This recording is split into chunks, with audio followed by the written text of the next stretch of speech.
มื้อนี้พวกเขาก็ได้ออกมานำไอโจ้เนาะอันนี้ก็สิเป็นหมู่ของเพิ่นไอแกะมาจาก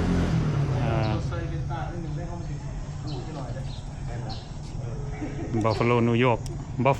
นะไอ้เนาะแม่บัฟฟาโลนิวยอร์กบัฟฟาโลนิวยอร์กที่ไหนก็อยู่เท็กซัสเลย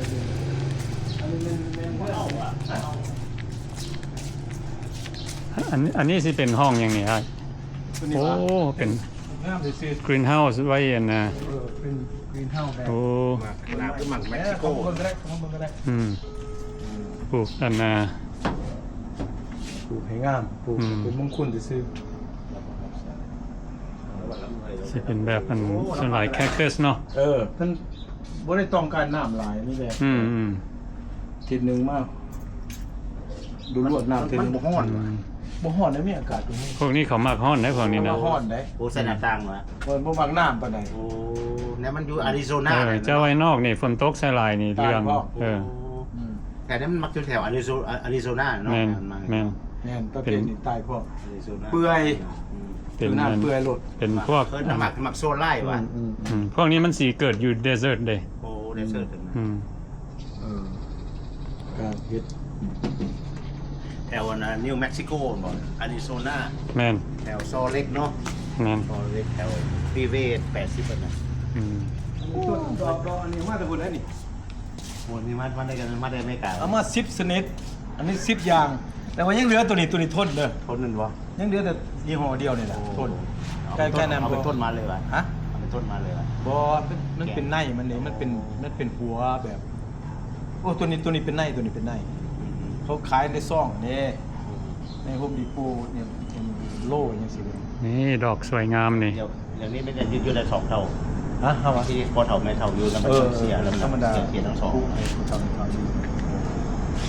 เลยเป็นมันได้อยู่สักปีเลยผมอยู่โดนได้เพื่อนน้อง30 ปีเลย30 ปี30 ปีเลยปุ๊บไงเฮาปุ๊บจริงแล้วเฮาเป็นคนแถวบ้านนอกปากเซ่เมืองโค้งพุ่นน่ะเอาไปเฮาปุ๊บเพื่อให้ลูกให้หลานก็มาเรียนเสียหนังสือสิเนี่ยบ้านโดยอยู่ใส่อยู่ปักที่ตำปซักวะบ้านเฮามันอยู่ทางเมืองมุ่นติดกับปุ่นเมืองโค้งชายแดนเขมรพุ่นว่าเนาะโอ้ตัวม้าเมื่อกี้นี่มันไปใส่ไปปักเซ่ว่าหรือไปไปปักเซ่เห็นป่ะไปหาไปอย่างนี้ปักเซ่ก็โอ้ยรถนักก็มาได้ตำปซักนี่ว่าเอาปักเซ่ก็ทินเฮาน่ะก็สิว่าบ่ดีเนาะปักเซ่วะครูปักเซ่เฮาก็มาเรียนหนังสือยังก็อยู่แต่เก่าเป็นนักเรียนนักศึกษาเนาะแล้วก็ไปสปริงเดียวใส่ท่ามือใส่แล้วตะกี้หันมันทักบ่ไหวบ้านหลังนี้มีแต่อ้ายกับเอื้อยบ่2คนอยู่บ่เดี๋ยวนี่ว่ะแม่นโอ้2คนอยู่เนาะแล้วอ้ายนี่เป็นสัญชาติอเมริกาบ่แม่นสัญชาติอเมริกาโอ้แปลว่าเดี๋ยวนี้ก็ยังเที่ยวไปเที่ยวมาอยู่ที่เที่ยวไปเที่ยวมาครับ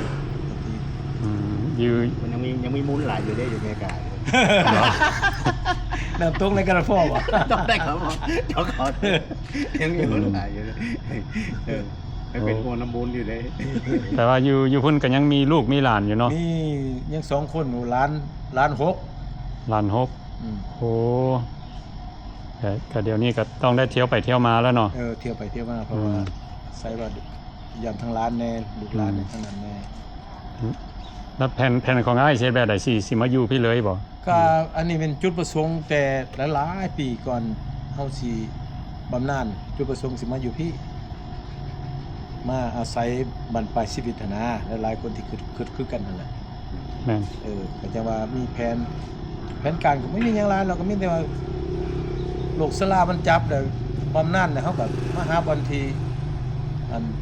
กลับหลังคืนมันได้ไปแม่นเราเคยอยู่มีความสุขกว่าแม่นบาก็มาอยู่นี่ก็สบายเขาก็อยู่กับอำนาจการปกครองบ้านเมืองเป็นว่าจะได้เขาก็ว่าน้ำเพิ่นแล้วก็สบายแม่นว่าโจอยู่น้ำเพิ่นเห็นคือคนนั่นแหละเนาะอยู่ใส่เฮาก็เห็นอยู่บนไหนเฮาก็เฮาสวยได้เฮาก็สวยไปเนาะสวยสังคมแล้วสิว่าอยู่พุ่นเฮาเฮ็ดคือกันคนลาวเฮาได้สวย ไปสวยสมาคมจังซี่บ่เป็นวัดบ้าอารามบ่มาอยู่นี่ก็คณะบ้านบางเทื่อก็เอาเครื่องบางเทื่อเลยก็เอาเครื่องดนตรีนี่ยกไปเป็นชุดไปเสกไปงานให้เพิ่นนะเวลาเพิ่นเฉลิมฉลองปีใหม่ในของการบ้าน โอ้ อืม ว่าในห้องเฮียนแล้วโอ้กอยว่าซั่นขอความช่วยเหลือเนี่ยเอาของมาเอาเครื่องเสียงมาให้แม่ว่าซั่นมื้อทีนี่งบประมาณมาจากบ่ค่อยสิ อันนี้ปานใดก็มุกไปช่วย อืม แต่ว่าโดยเขาบ่ได้คิดค่าอย่างเลย บ่ได้คิด น้ำใจเนาะ น้ำใจ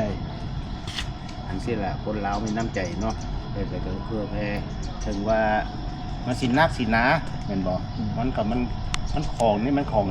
ที่ว่าของจ้างของอย่างแต่ว่าเขาก็เป็นว่าเขาบ่เป็นถือเป็นของจ้างเขาถือเป็นของช่วยเหลือเนาะ มันเป็นเขาเป็นส่วนร่วมเด้ แม่น ส่วนร่วมนะครับไปแนะนำส่วนร่วมให้ผมช่วยได้ช่วยตามทั้งช่วยได้หั่นแห แต่ ละ ว่าผู้นี้ผู้เกี่ยวเนี่ยของคนสังคมเนาะแต่ว่าเพิ่นก็เที่ยวมากระด้า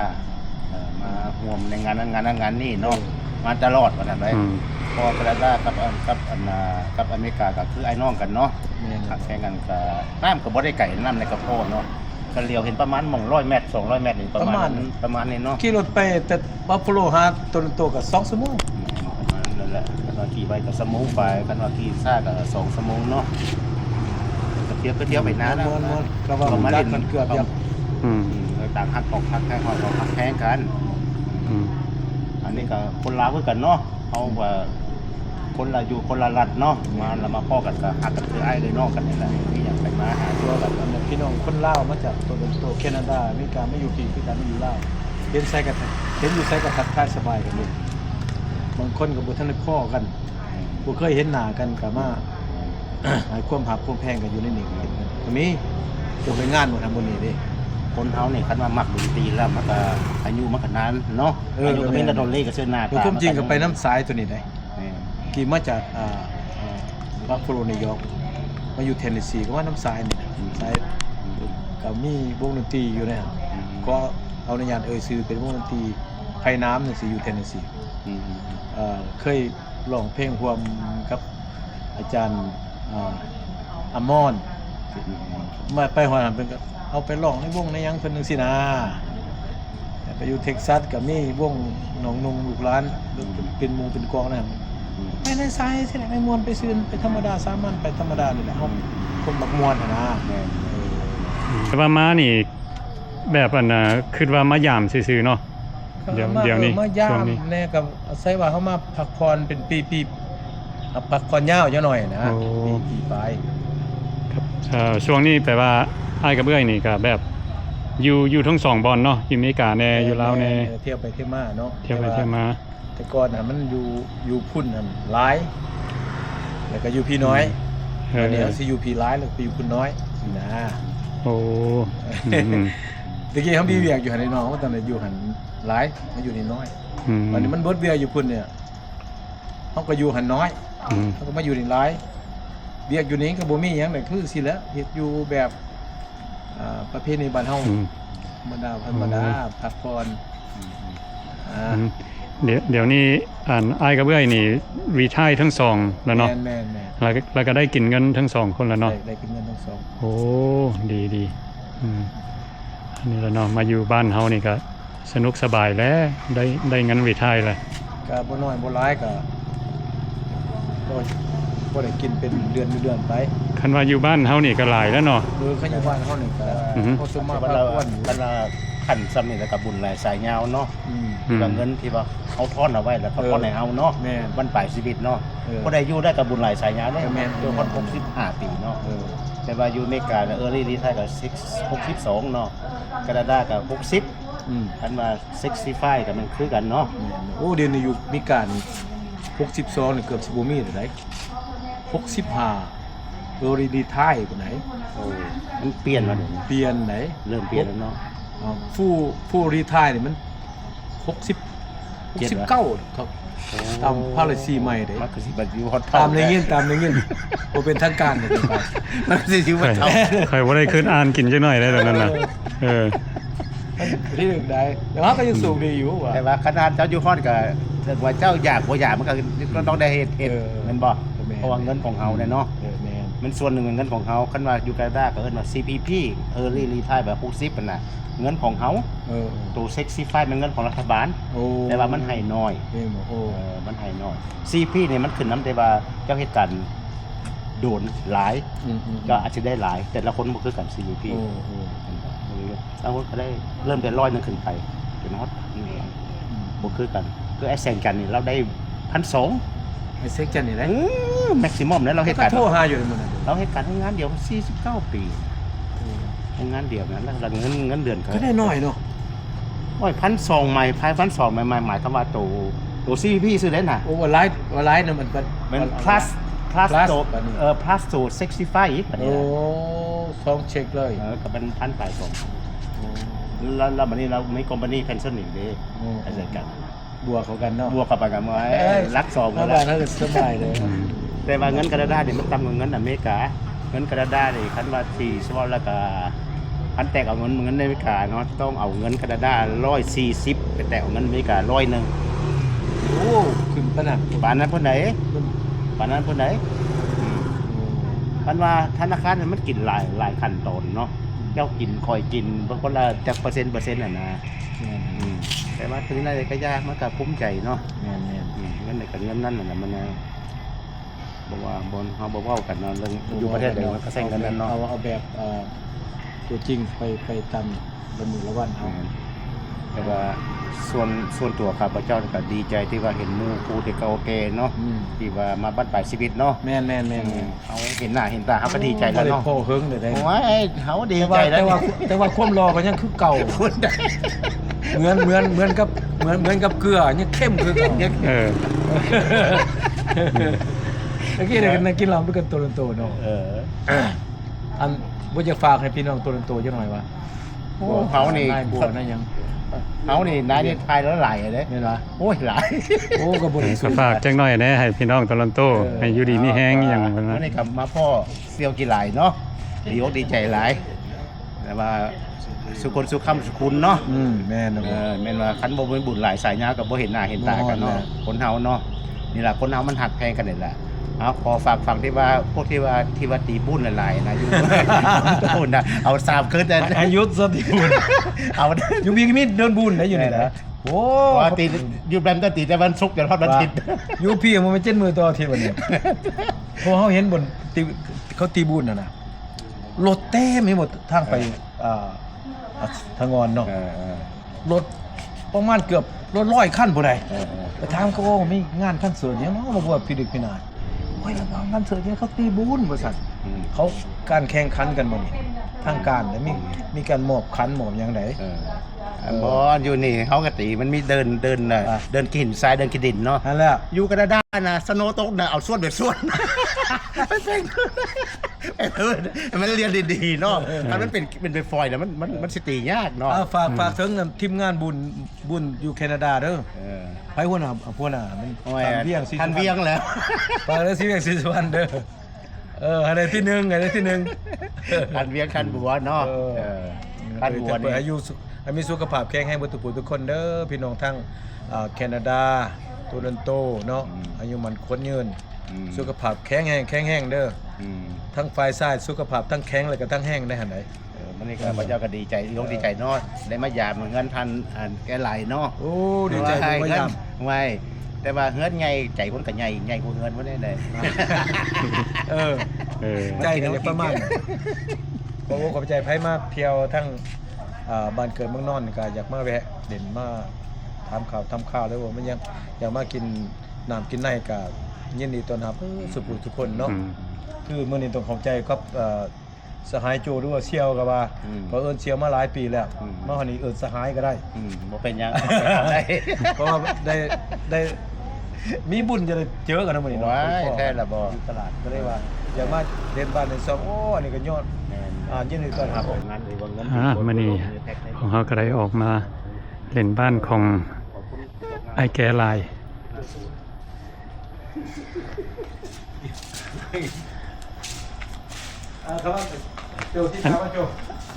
อันนี้สิอยู่บ้านหยังก็อ้าย บ้านทงปง บ้านทงปง เมืองสีโคตร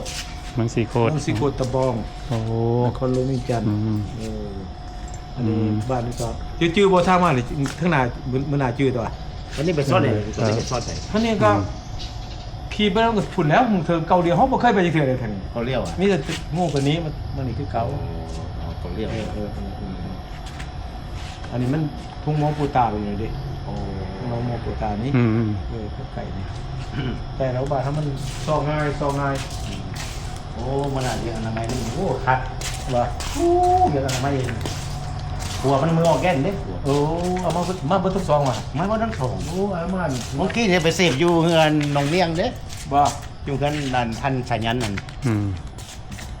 อันนี้ก็น้องนักร้องนักเสพเด้อ อืม อันนี้ เบิ่ง อันนี้เฮานี่มึงเด้อ เบิ่งก็ออกนะเฮา โอ้ตีกอกนั่นน่ะเนาะไปตีกอกน้ำไผ่เดี๋ยวนี้นะนายไอ้ข้าวหวาน หลายทีมกอล์ฟหลาย โอ้ อยู่นี่หลายทีมกอล์ฟแคนาดาทีมแคนาดากับทีมอันนั้นเด้ทำบันในเอเด้ โอ้ นี่อันนี้แม่นเครื่อง อันนี้ซื้อวงดนตรีป่ะนี่ตัวนี้ อันน่ะ แม่นบ่ ซื้อเฮานี่แหละซื้อเกลาเม็กซิโก โอ้ อันขนาดวงกันตีอย่างก็อันก็อย่างก็ ถนนบันเทิง โอ้ถนนบันเทิงโอ้ถนนบันเทิงซื้อวงกันตีนะถนน ซื้อ บัน เฮา เทิง เกลาเม็กซิโก อะไรเนาะสิโอ อืม อันนี้เป็นอันนี้เป็นนะเป็น โอ้ มันซ้อมเพลงธรรมดา อืมโอ้ห้องซ่อมเพลงมานี่นะ เดี๋ยวห้องซ้อมเพลงธรรมดา โอ้ เด้อสิเฮ็ด อืม เดี๋ยวเบาจังหน่อยเปิดเดี๋ยวเบาเนาะ อืม ลมนิดนึงเบาอันมีหน้ามีในเด้อ อืม ว่าจะเย็นมาดูจักกันนั่น เอาแบบใด เอาแบบธรรมดานี่ก็ได้นะ มีสีบ่ วันนั้นมือไม่เห็นม้าครับว่าเอิ้นมูคูม้าเอาไว้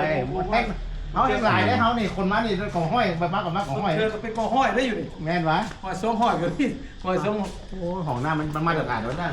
อันนี้สิเป็นห้องน้ำอยู่นอกบ้านเนาะ นอกบ้านมาตรฐานเลยนะ อืม เรื่องมาธรรมดาได้โมเมนต์แบบ โอ้ แบบธุรกิจเลยนะแบบนั้นนะ เดี๋ยวให้สะดวกสบายหมู่อยากสบาย ตามมาเรียกเลยเห็นบ่ โอ้ สิ่งนี้ เดี๋ยวนี้ก็สิเป็นโอ้มีฮอดอันนะ โอ้มีทอด ชาวเวอร์ ภาษาจีนนี่ต้องภาษาจีนอีกวะน่ะ อย่าบ่เข้าใจกัน โอ้ความสะอาดเป็นคลองขวนคนไหนแล้วนี่กรีนโฟมโฟมไมกิฟ ความสะอาดเป็นของครัว ภาษาจีนเนี่ยอ่านภาษาจีนเด้อ อืม ไอ้คิวขอบใจเด้อเจ้า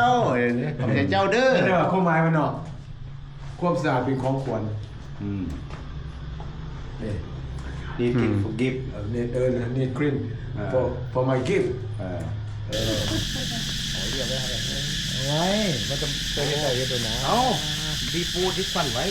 ยำหวานที่นะ กล้วยจากส่วนนี้นี่นะ ออกจากสวนวะ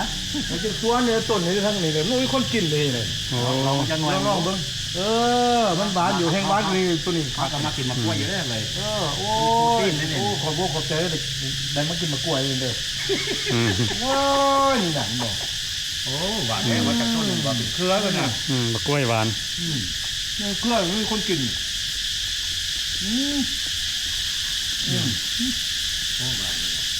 ร้อนบ่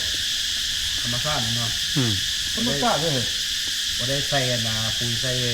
แบบบังคับมันนะ ธรรมชาติ ธ เล ร ย รมชาติมันเลยน้อ เพิ่ ย นเขาใส่ปุ๋ยใส่หยังมันสิตึงสิหยังหรอกนี่มันธรรมชาติเลยนี่ อืมโอ้เสียงแมงจักจัน อืม อืม ผิวกะทิสิเด้อ รถอีสโคดอ่ะ คนนี้โทษกับผิวดำคือกันเนาะ แต่ว่ายังหนาวนี่มันขาวเลย เรื่องน้ำอันนั้นมันเด้อ ในเวลาอากาศมันบ่มีแดดเนี่ยมันบดตลอดเนาะ อืม โตเนี่ยงามขาวอยู่ตัวในตัวเนี่ย นั่นแหละ บ่อยู่นี่ก็บ่ว่าตัวก็งามคือเก่าเนี่ยนะพวกนี้แต่ว่าโยกคือเลยเนาะโตผมสีขาวก็มีจักเส้นเลยเนาะสุขภาพดีหลายโต ของย่อม บัวสี อันตัดนี่แบบขาวมันหัวเลย ว่า ธรรม แล้วสิ ชา ไป ติ ตัวเขานะว่ายอมเอาที่จะดูว่าตัว วาออริจินอลโลด เขามาเบิ้งน้ำนานๆนะผมเนาะเขาเบิ้งอ่ะเขาเบิ้งแต่เขาเบิ้งน้ำคำว่าวพี่ เนี่ยนะว่าผมขาวก็บ่ต้องยอมมันนี่เสน่ห์ของมันนะ โอ้มันราคามาถึงหมอบ างคนอยากไปเฮ็ดผมขาวเขาเสียเงินหน่อย โอ้อันนี้มันขาวมันเบิ่งแล้วมันคือไปมันเฮงคนน่ะ เขาจะให้มันขาวมันยังบ่เห็นขาวนี่ โอ้เฮาขาวเลยขาวมันเราตัดบัดเบิกขาวเลยนะคัน ผมเจ้าสีออริจินอลนี่นะ ออริจินอลเลยบ่แท้ ว้าว พอกินอาหารน่ะถูกต้องเลย อันนี้ขาวมันหัวอะไรอย่างเงี้ย ต้องกินอาหาร บ่เห็นผมงอก โอ้ ตัวกระทามอาหารหยังก็กินอีตัวถามได้ หน่อยบอกกันนั้น อาหารนี่ก็ต้องกินข้าวกับปนปลาลวกผักเด้อ คนป่าลูกปลาทุกมื้อน่ะ โอ้ก็บ่ทุกมื้อบ้า โอ้ลูกปลามันจะลูกอันน่ะอันเฮ็ดปนลูกอักตายอย่างปลาดุกวะ ๆไปเนี่ยก็ได้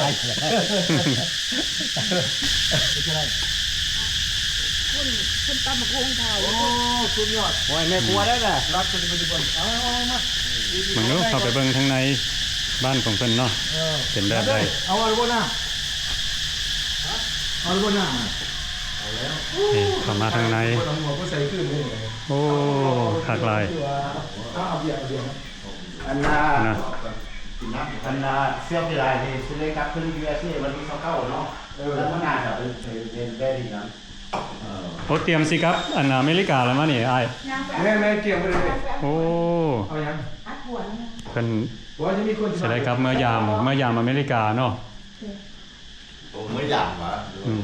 เมื่อยามเพิ่นก็เที่ยวไปเที่ยวมาดิ แต่ว่ามันอยู่แล้วมันไม่กัน USA เด้ออันนี้มันเป็นไม่กัน USA เด้ออันนี้มันเป็น USA แต่ว่านั่นนักเข้าห้องคนอเมริกาเนี่ยกินเหล้าเก่งเนาะพวกนี้กินเหล้า โอ้ เก่ง ดีพออนุญาตเดี๋ยวมันมีหลายชนิดสมุ พ น วก ไพร นี้กินเหล้าเก่งพวกบัฟโฟกินเหล้า ส เก่ง มุนไพรเด้อครบในวงจรเลยเพราะว่าแต่พวกเส้นเลือดบ่ดีหรือว่าเลือดดีบ่สิมันมีหลายอัน เลือดขุ่นเลือดตีบเลย เลือดตัวเลือดตีบอ่ะ เลือดขุ่นและเลือดเหนียวเลย โอ้มียาสมุนไพรเลย แต่ว่าเราไม่ได้กินเหล้าเก่ง เนี่ยขออนุญาตเพราะว่ามันเป็น พวกอีสโคสเนี่ยกินเหล้าเก่งอีสโคสแล็กโคส ตัวนี้หันมันเอา เย เย อะ อะ แยะ แยะ ที่ให้ได้ของกินเหล้าได้ YouTube หัวกระเทียมหัวกระเทียมแบบหน่วยเดียวนะ ว่านะ แล้วก็ใส่น้ำผึ้งเดินหาได้นี่ อืม พวกนี้สิเอาจอบมาหนึงเด้อ มันเป็นเหล้าอะหรือว่าหยัง โอ้ว่าพวกนี้เราน้ำผึ้ง โอ้ เจ้าเนี่ยแม่มากินแล้ว เพิ่นก็มีหลายน้ำเนาะอยู่นี่อืม เป็นน้ำผึ้ง มันเป็นสมุนไพรบ่ตัวนี้ สมุนไพร อืมน้ำผึ้งปนก็มีหยัง แล้ว หัวกระเทียม มันเนาะแต่ที่อ่ะ เอาหัวกระเทียม ปนกับหัวกระเทียม เดี๋ยวสิเอาให้เบิ่งมาหนึงเด้อหอมได้จุหอม โอ้ เอาเจ้าบุคคาแล้วคือหาเจ้าหน้าที่กินว่าเด็ดเยลโล่นะ ใช่ที่มีบอดี้เนาะ เอาอยู่นี่นะอยู่นี่ฟังเพลงจังว่าไปนอกเนาะกินไปเนาะ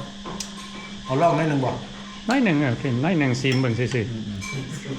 เพราะเมื่อกี้นี่เราแก้ได้เมื่อกี้เนี่ยเพิ่นนักร้อง โอ้เรียนโอแกนเลยดี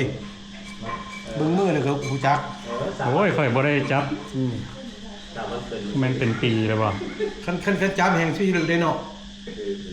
บ่ก็บ่นั่นดอกข่อยตะกี้ข่อยเคยเล่นงานหลังงานอยู่ โอ้ดีหวานแม่นบ่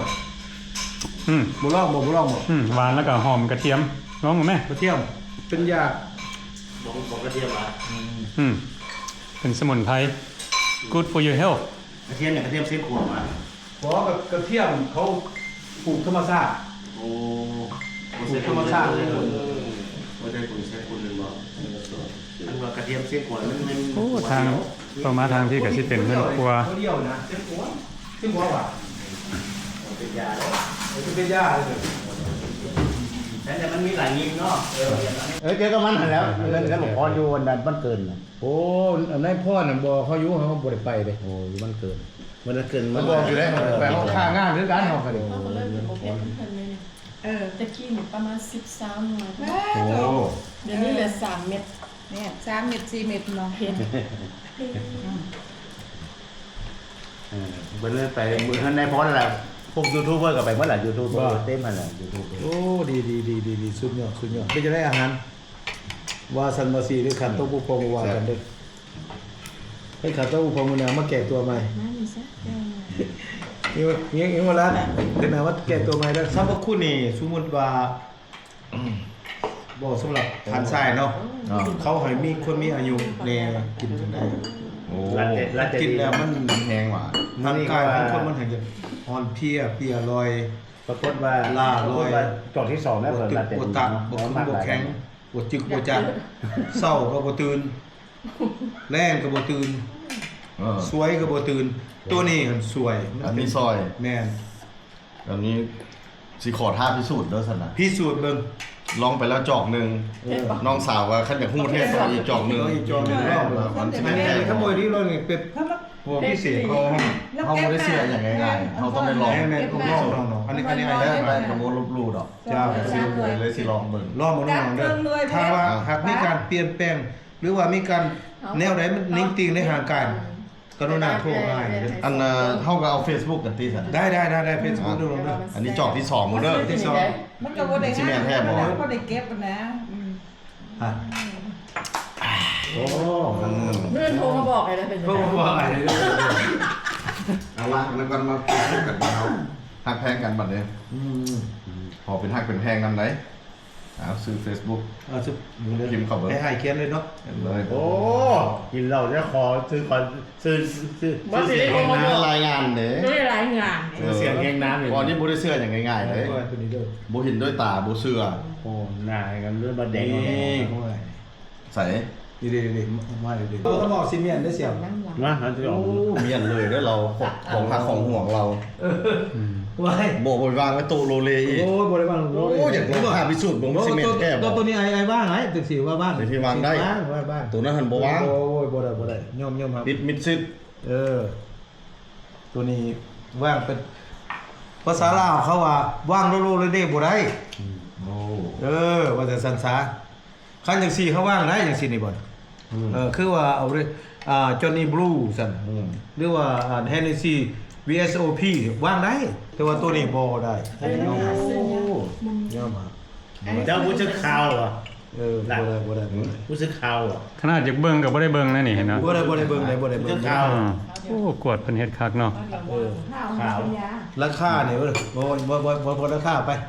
ราคาเนี่ยมันก็บ่ราคามันหาบ่มีงานเงี้ย มันหายากจนบ่มีราคามันหาบ่มีจะมีเงินจะก็ซื้อบ่ได้คือเก่าจังซี่นี่ปลาได้โต๊ะจังซี่ก็ได้จังซี่ ว้าย แต่ว่าตัวนี้ปลาบ่ได้มันต้องได้มีอันโลดไปบางเทื่อมาคอมเน่หรือว่าจักไปเลย ไอรัฐจะดีมาจากเฟรสโนแคลิฟอร์เนีย เป็นคนลาวแล้วมาหลายปีแล้วเนาะ โอ้ไอโจมาจากแคนาดาแคนาดาอีสโคด อีสโคสพุ่นละทั้งๆพุ่นละ อีสโคดหนาวสุดหนาวไม่เคยจะไปหาเลยอีสโคดเลยแต่ว่ามันกันที่ตอนแสดงบัฟฟาโลเนาะนิว เจ ยอ อ ร์ก กันอยู่ลาวเนาะวันนี้เนาะจุเฮามา การดีพวกเขานี่โชคดีเจอกันเรื่อยๆ มาคนละบอด เงี้ยบอกพวกเขานี่โชคดีโชคกันเรื่อยๆ แม่น มันนี่ก็รู้สึกว่าดีใจแต่ว่ามันพ่อเซียวอันนะ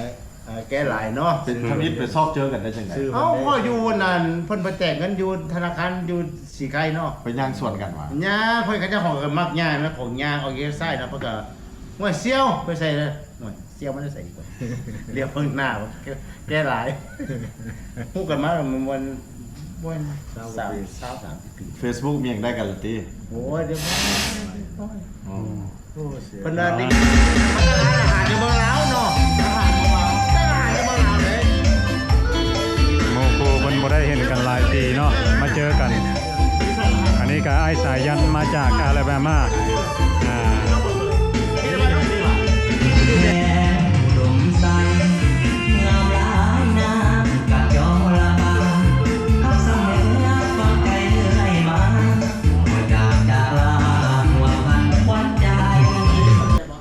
วันนี้ก็ได้ออกมาเยี่ยมยาม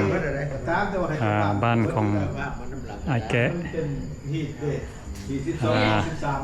ต้นไม้ลายต้นไม้ลาย อันนี้อยู่บ้านหยังก่อไอ้อยู่บ้านหยังก่อบ้านหยังอันนี้ บ้านทุ่งกุ้งเด้อ บ้านทองปง เมืองซีโคตร เมืองสิโคตะบองเนาะโอ้มื้อนี้เพิ่นก็มีอาหารต้อนรับพวกเฮาเนาะแล้วก็มีรายการเสพ เล็กๆน้อยๆมวนซืนเนาะโอเคเดี๋ยวนี้พวกเฮาก็สิได้พากันเตรียมกลับแล้วเนาะแล้วก็เป็นจังไดก็ขอขอบใจเบิดทุกคนที่เข้ามาเบิ่งวิดีโอของเฮา